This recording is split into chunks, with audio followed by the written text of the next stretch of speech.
Welcome back. We are in conversation with Ashok Wadhwa and Manish Chokhani. Ashok, tell us, in terms of sectors, has the budget done enough for the infrastructure sector? Now, do you see the momentum and deal activity picking up there?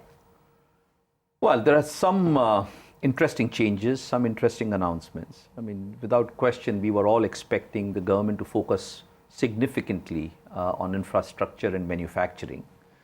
And without doubt, in both of those areas, and in particular on infrastructure, the government has made some, clear statements of its intent to support infrastructure, whether it is the large allocation to NHAI to start deploying in the road work, or indeed extending tax concessions to power projects. So clearly, a definite push and focus on infrastructure, and without question, a very important area for India's development. Having said that, there are just so many projects that are half complete. There are so many projects that need that little last dose of capital to get fully completed. There are still challenges on coal linkages with power projects. There are still challenges with development of these projects and then the distribution of power that is generated. I think it's a good start, but a long way to go. And I'm not sure whether all the companies that found themselves in difficulty over the last 3 years are going to be able to survive for the period of time that it will take for the whole sector to recoup past losses and come up the curve, which effectively means that several infrastructure projects will continue to become available.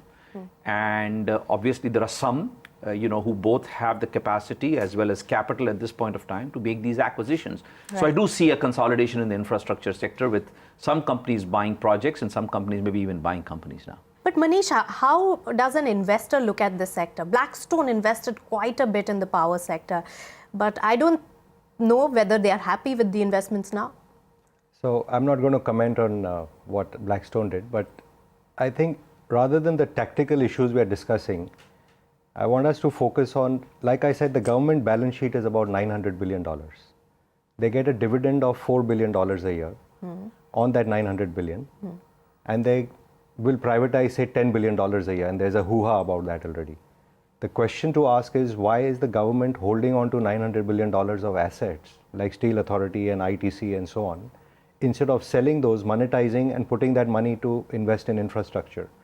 When you attract private equity to infrastructure, honestly, as an investor and an individual, I can't help smile, because they are getting the highest cost of capital into projects which should have the lowest cost of capital.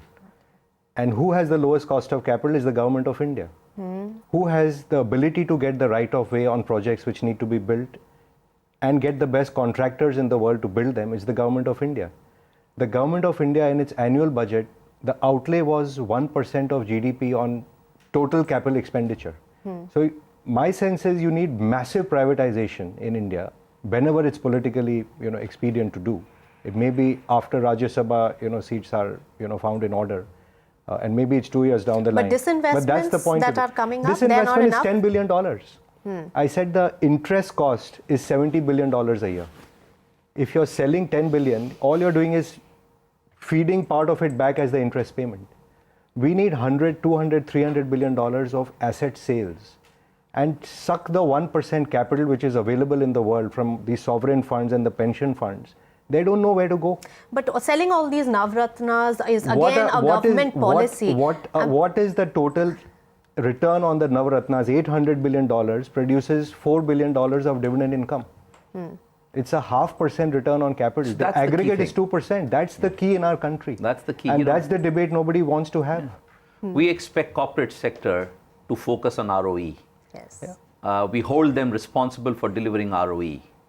When they don't deliver proper ROE, we say that capital allocation is unfair in this company. Yes. When promoters don't do proper capital allocation, we say you're not friendly to minority shareholders.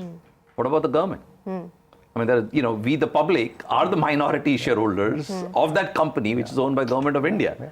And when you deliver a 1% ROE, the question I would ask is, do you have the right to continue running this company? I would ask the same question of corporate India, and I'm going to ask the same question of government of India. What has really changed that we are so gung-ho about the government disinvestments, SAIL coming, ONGC coming, Coal India coming, and the entire PSU banking space coming with FPO? I mean, what is so attractive about the PSUs now which wasn't seen earlier? So let me do the funny answer to this. When you're a $15 trillion market cap, which the US is, and you've gone up 30%, or you're a $5 trillion market cap, which Japan is, and you've gone up 30%, you have $4-5 trillion of profit, and you don't know where to deploy it. And the yields are 1% or 2%.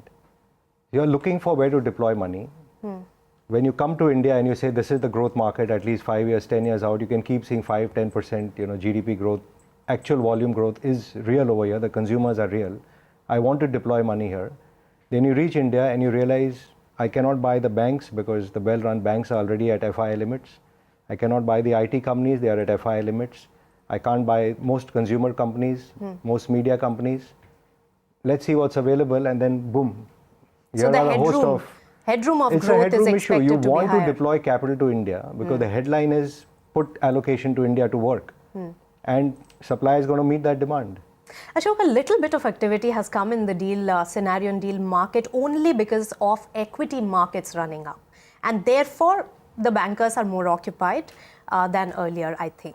But do you not agree that if FII inflows stop coming and if they see no more companies with enough headroom going forward, everything is run up too much, this will subside?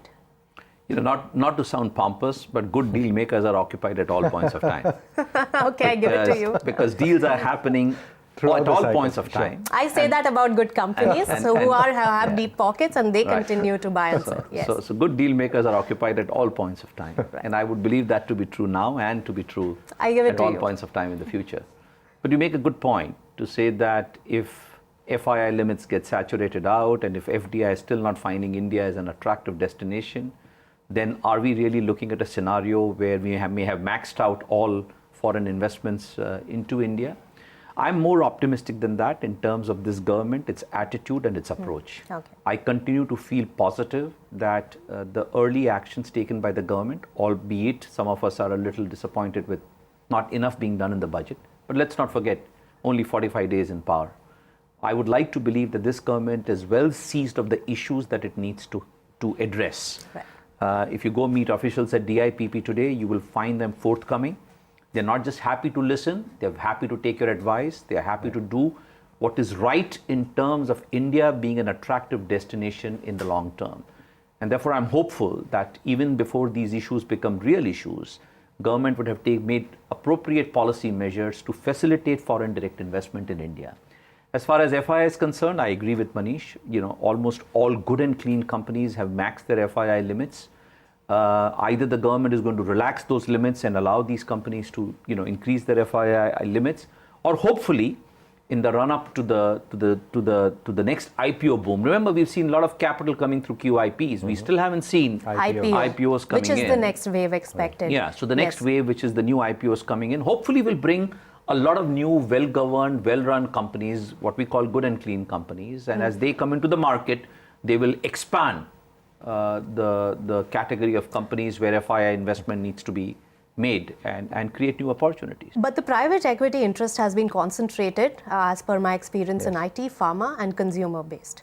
Are we going to go beyond these where actual money is required? But that's how it is, globally. When you're looking at growth investing, you would look at the consumers rather than more government-facing businesses. So that will continue, you are saying? Inevitably.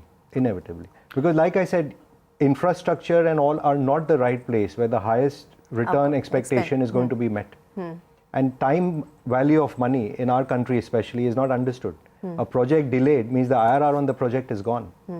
So when we sit on delays and try to, fine-tune every permission and approval, a 2-year, 3-year delay means the project is not viable anymore. So it's very tough to put money to work in those areas.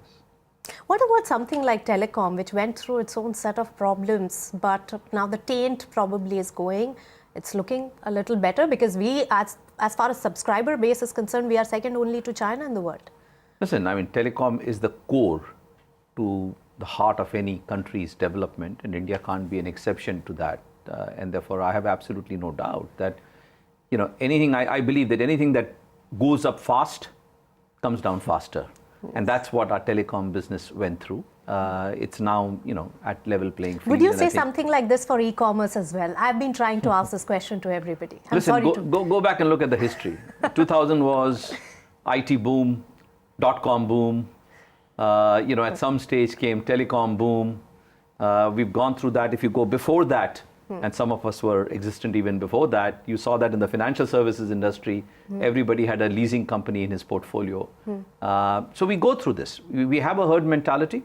We go invest like a herd, and then, obviously some will do well because they deserve to do well, and many will not do well because they don't have either the domain capability or the management capability to be able to build those businesses, and they'll fall apart. But it's unfair to categorize any of these businesses or any of these industries as failures.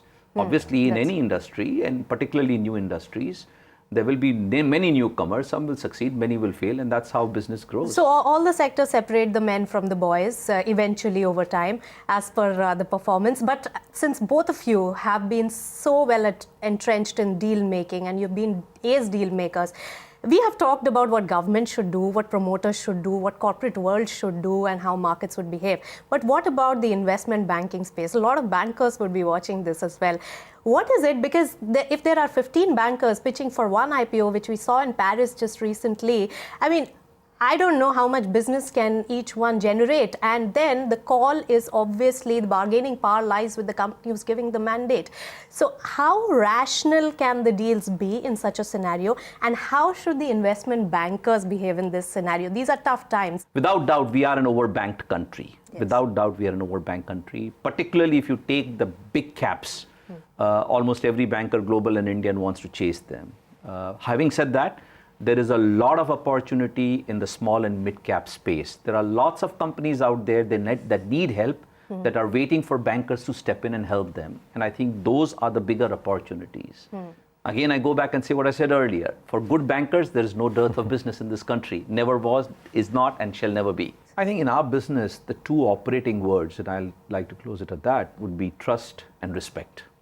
If the promoter trusts you and he respects you for the domain knowledge and the capability that he brings to the table, I think he will not hesitate. I think gone are those days when there was a bias in favor of a global brand versus a negative bias in favor of a local brand. Today, it's all about, can I trust and respect this firm, this organization, and this individual? And if you can, that's your deal. We used to call it, everyone has the IQ. The foreigners may have the MQ, which is the money quotient, but the EQ is certainly here. All right, and I will leave at one note that what gives me some optimism that Deal Street is probably picking up is that a lot of investment bankers from these global banks have been hired recently by some of the big conglomerates, and they are beefing up their in-house M&A team. So thanks so much for joining us, and thanks for joining us for the show. Thanks so much.